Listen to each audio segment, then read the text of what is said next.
आदाब, मैं हूं सफदर रिजवी। आप देख रहे हैं लाइव एक्सप्रेस चैनल। आपसे गुजारिश है कि इस चैनल को सब्सक्राइब करें, लाइक करें, शेयर करें और कमेंट करें। अब देखें एक अहम खबर। अभी हाल ही में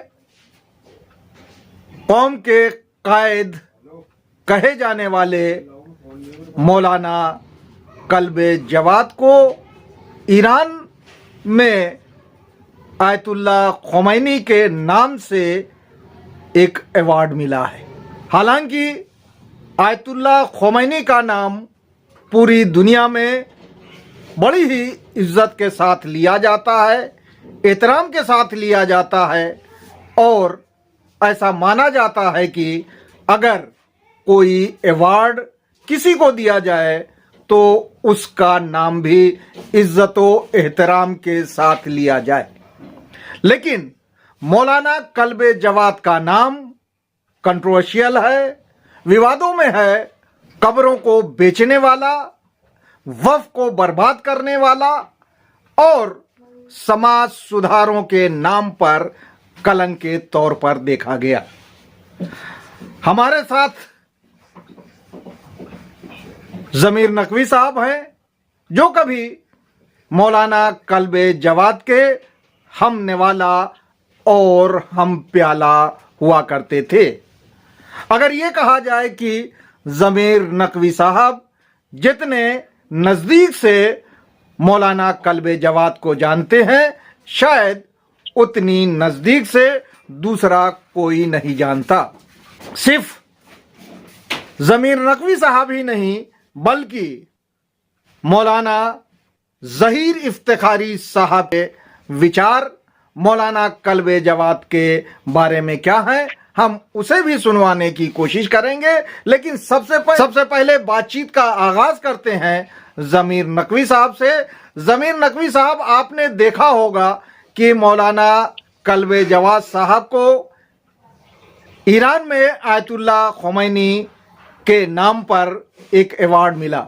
आपकी पहली प्रतिक्रिया क्या है? देखिए, ये अवार्ड जो है ये चापलूसी का नतीजा, मुखबिरी का नतीजा तो माना जा सकता है, मगर ये अवार्ड किसी ऐसे काम को करने के लिए नहीं माना जा सकता जो इनकी बहुत ज्यादा उस काम की वजह से यानी अवाम को फायदा पहुंचा हो, इस्लाम को फायदा पहुंचा हो या मुसलमानों को फायदा पहुंचा हो। जमीर साहब, इनकी काबिलियत को लेके जाहिर सी बात है कि उसी फील्ड का आदमी कोई बताए तो वो ज़्यादा मोतबर होगा।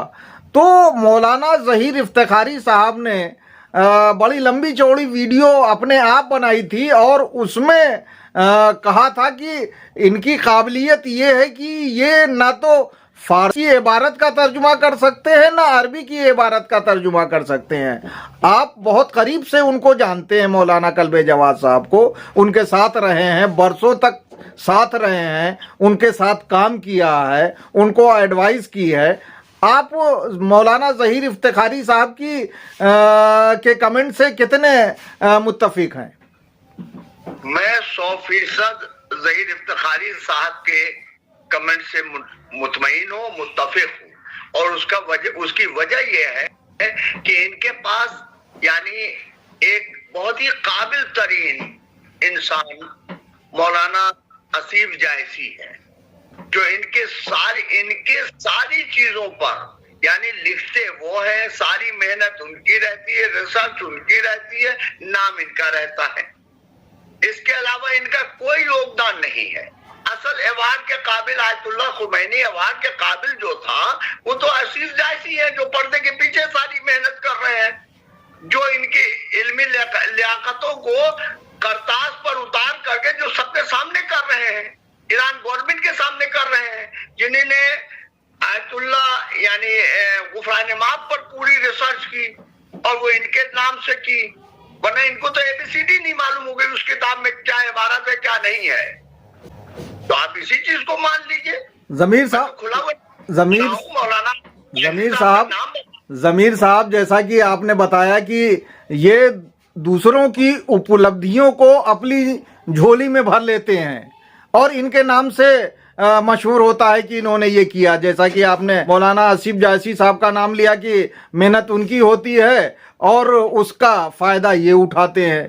तो अभी तो लोगों को पूरी तरह से दिख रहा है कि इमाम जुमा ये कहलाते हैं और जुमा की नमाज कोई और पढ़ाता है, खुतबा कोई और देता है, समाज को और जो है मोमिनीन को जगाता कोई और है। ये तो सिर्फ जो है वहाँ पे गीबत के अलावा कुछ करते नहीं। जो तकरीर करते हैं वो भी उस तकरीर से 90% मोमिनीन जो है नाराज होते हैं। उनका कहना है इस तकरीर की ज़रूरत ही नहीं है, ये तो ज़बरदस्ती तकरीर करते हैं। इस पर आप क्या कहेंगे?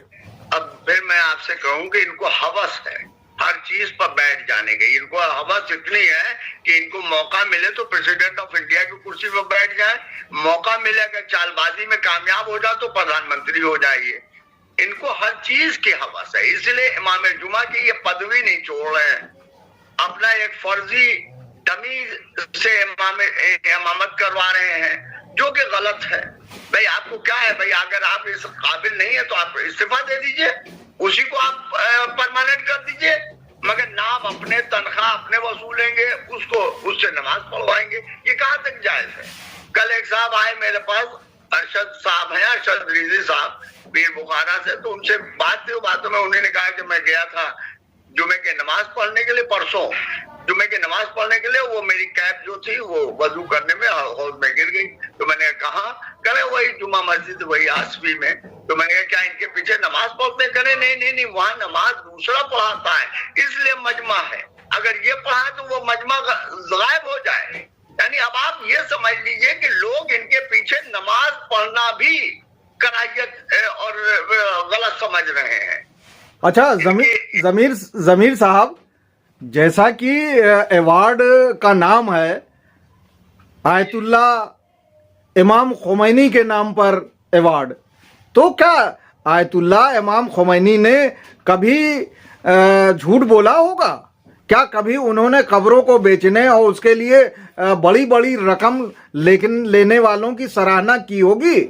क्या उन्होंने कभी अपने दामाद या रिश्तेदार को बैठाल के जो वक्फ इमाम ज़माना की संपत्ति या प्रॉपर्टी कही जाती है उसको बिकवाया होगा? आप इस पर जोर दें कि इमाम खुमैनी का नाम कितना मोतबर है और उनके नाम पर अवार्ड दिया जाए। और दिल्ली में ईरान कल्चर हाउस में जो लोग हैं, कोई हकीम साहब हैं, इसके अलावा और दूसरे जो जिम्मेदार हैं, उन्होंने इनका नाम रिकमेंड किया होगा। क्या उन्होंने ऐसे आदमी के नाम को रिकमेंड करके इंसाफ किया है? इस पर आयतुल्ला खुमैनी नाम के अवार्ड की तौहीन है इनको दिया जाना, क्योंकि ये इस लायक नहीं थे कि इनको इस अवार्ड से सरफराज किया जाना चाहिए था। मैं ईरान गवर्नमेंट से सवाल करता हूं कि इनको किन खिदमात के तहत आयतुल्ला खुमैनी की खिदमात के मुकाबिल कौन सी खिदमात इन्होंने कर दी है हिंदुस्तान में जो इनको सरफराज किया गया आयतुल्ला खुमैनी अवार्ड से? भाई एक भी हमें कोई अवार्ड यानी एक भी कोई काम ऐसा दिखा दे ईरान गवर्नमेंट, मैं खुद मान लूंगा, या यहाँ के आवाम से वो वोटिंग करा लें कि इनको अवार्ड दिया जाना सही था या गलत था। भाई अवार्ड के लिए उसकी खिदमत दिखनी चाहिए। हिंदुस्तान में भी इनकी खिदमत दिखनी चाहिए थी। इनको अवार्ड दिया गया है, भाई अवार्ड से सफर। देखिए ये अवार्ड हमें तो सिर्फ मुखबिरी और चापलूसी के अलावा कोई नजर नहीं आता, कोई इसमें काम नहीं नजर आता है। देखिए इन्होंने जरूर हिंदुस्तान के जो खुफिया एजेंडे हैं, जो हिंदुस्तान के सियासी हालात हैं, इसको वहां पर पहुंचाया होगा। जमीर साहब तो इनके बहुत करीबी हैं, जो इनके घर के लोग हैं, जो रिश्तेदार हैं, जिन्होंने मौलाना कल्बे जवाद की बरसों खिदमत की, उनके साए के तरह मौजूद रहे, जिसमें शमील बाबरची का नाम लिया जा सकता है, जो हुसैनी टाइगर का मुखिया भी है। वो तअज्जुब कर रहा है और कह रहा है कि एक भी आलिम दीन ने इनको अवार्ड दिए जाने पर खुशी का इजहार नहीं किया। आप तवज्जो करें कि इंडिया में कम से कई हजार आलिम दीन हैं, लेकिन उसका कहना है, शमील बाबरची का कहना है कि किसी को खुशी नहीं हुई। उसकी बात से साफ है, वो ये कहना चाहता है, वो इस बात का इजहार करना चाहता है कि इनको जो अवार्ड दिया गया आलिम दीन के मुताबिक, जाकिरों के मुताबिक, या जो भी इस फील्ड के हैं दीनी तालीम में, उनके मुताबिक गलत दिया गया। शमील बाबरची खुद उसके जो इम्प्रेशन है उसको अगर आप पढ़ेंगे तो उसको यही कहने का अर्थ है, उसका मतलब ये है कि मौलाना कल्बे जवाद को गलत अवार्ड दिया गया और उनका नाम गलत चुना गया। इसीलिए देश भर के किसी आलिम दीन, किसी जाकिर या किसी भी मौलाना ने इस बात की तारीफ नहीं की, खुशी नहीं जताई और मौलाना कल्बे जवाद को मुबारकबाद नहीं दी। इस पर आप क्या कहना चाहेंगे? देखिए, वो ज्यादा मुझसे बेहतर समझता है, वो घर का भाई लड़का है और इन लोगों की वजह से वो यानी आज मुकदमा झेल रहा है, आज गैंगस्टर उसके ऊपर लगी हुई है, सिर्फ वो मौलाना ही की देन है। तो जो मौलाना इस लायक हो, जो क्रिमिनल यानी बनाता हो, जिसका क्रिमिनल बनाने की फैक्ट्री हो, जो लोगों को क्राइम में ढकेल देता हो, उसके बाद से उनसे पल्ला झाड़ लेता हो कि मुझसे कोई मतलब नहीं है, तो भाई अब वो तो जाहिर से वो सही अक्कासी करेगा। सही उसने तबसरा किया है, वो बिल्कुल सही बोला है, वो इनके हर हरकत और सकनात से सबसे वाकिफ है। तो उसने जो कहा है, उसने अपना जो शक जाहिर किया वो बिल्कुल सही किया है। जमीर साहब, जैसा कि आप वक्फ के मामलों से पूरी तरह वाकिफ हैं, हमारे ख्याल से अगर कोई चीज़ का नाम लिया जाए वक्फ में तो वो आपके लिए ऐसे ही आया है जैसे आपसे पूछा जाए, किसी से पूछा जाए कि उसके हाथ में कितनी उंगलियां हैं। इसी तरह से वक्फ में जो घोटाले हुए हैं वो आपके सामने हैं। मौलाना कल्बे जवाद ने जो घोटाले खुद करवाए हैं और अपने दामाद के ज़रिए जो घोटाले करवाए हैं, क्योंकि उन्होंने कई बार ये कहकर अली जैदी को, जो चेयरमैन शिया वक्फ बोर्ड के थे, उनको पूरी तरह से भ्रष्ट करार दे दिया है। भले अली जैदी उतने भ्रष्ट ना हो जितने मौलाना कल्बे जवाद समझते हैं, क्योंकि मौलाना कल्बे जवाद ने तो ये कहा जुमा की मस्जिद में खड़े होकर कहा, तो हम मौलाना कल्बे जवाद को के इस बयान को पूरी तरह कैसे झूठा समझ लें कि अली जैदी पाको साफ हैं, उन्होंने गड़बड़ी नहीं की। उन्होंने तो साफ साफ कहा मौलाना कल्बे जवाद ने कि अरबों और खरबों का घोटाला किया। और अभी मोती मस्जिद का जो के मामले में जो जिक्र किया, उसमें भी अली जैदी के खिलाफ जो है उन्होंने डंडा चलाया और कहा कि करोड़ों का नुकसान किया है। तो ये आपके जहन में है, आपके सामने है। आप एक सरसरी निगाह से बहुत ही कम वक्त में गिनाने की कोशिश करें कि मौलाना कल्बे जवाद ने कहां कहां घोटाला किया, करवाया, और वो कौन से वक्फ हैं। देखिए, अली जैदी फितरतन, आदतन, हर तरीके से बिल्डर रहा, और बिल्डर का काम होता है वो ज्यादातर करप्शन, जमीनों में करप्शन, बिल्डिंग के तामीर में करप्शन, यानी हर तरीके से घोटाले करता है। उस इंसान को तुमने वक्फ का चेयरमैन बना दिया, तो जाहिर सी बात है इसमें भी जमीनें उसने ज्यादा खुद बुर्द करने की कोशिश किया है और कर दिया है। भाई जहां तक यानी आपके मस्जिद मोती मस्जिद का सवाल है, उसके गाथा संख्या 397, 398 पर जो इमारतें बनी थी, तो उसकी लड़ाई तो मैंने लड़ी और अब भी मैंने इसकी आवाज उठाई। यहाँ तक कि मेरी वजह से सेंट्रल वक्फ काउंसिल के मेंबर डॉक्टर सैयद एजाज अब्बास नकवी ने जो जांच रिपोर्ट अपनी पेश की है, उसमें इस इमारत का नाम है। क्यों नहीं उसका इम्प्लीमेंटेशन हुआ अभी तक? कैसे ये इमारतें खड़ी रही? और अगर खड़ी रही तो वक्फ ने अभी तक इसको अपने कब्जे में लेने के लिए कार्रवाई क्यों नहीं की? ये सब करप्शन है। ये सब सवाल उठते हैं कि भाई वक्फ के लिए धारा 51 में और 52 में यही है कि कोई भी अगर जमीन पर कब्जा करता है तो उसको बिना किसी कंपनसेशन के वो चीज, इमारत जो है या वो जगह जो है या वो चीजें जो है जो उस पर निर्मित है वो सब वक्फ की हो जाएंगी। तो अली जैदी ने अभी तक उस बिल्डिंग पर कब्जा क्यों नहीं लिया? ये अली जैदी की कमी है, कल्बे जवाद की कमी है कि कल्बे जवाद तमाशाई बने रहे। आज मलका गेती का यानी वक्फ है, उसमें भी तमाशाई बने रहे जब तक यानी उसमें या तो कोई कुछ मिल गया हो, जैसे अब्बास बादशाह ने पीछा छुड़ा लिया।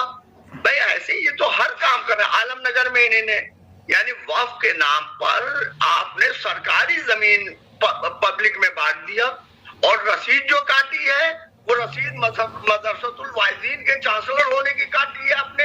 तो क्या सही किया आपने? क्या इसका अवार्ड है? ये आयतुल्लाह खुमैनी अवार्ड है।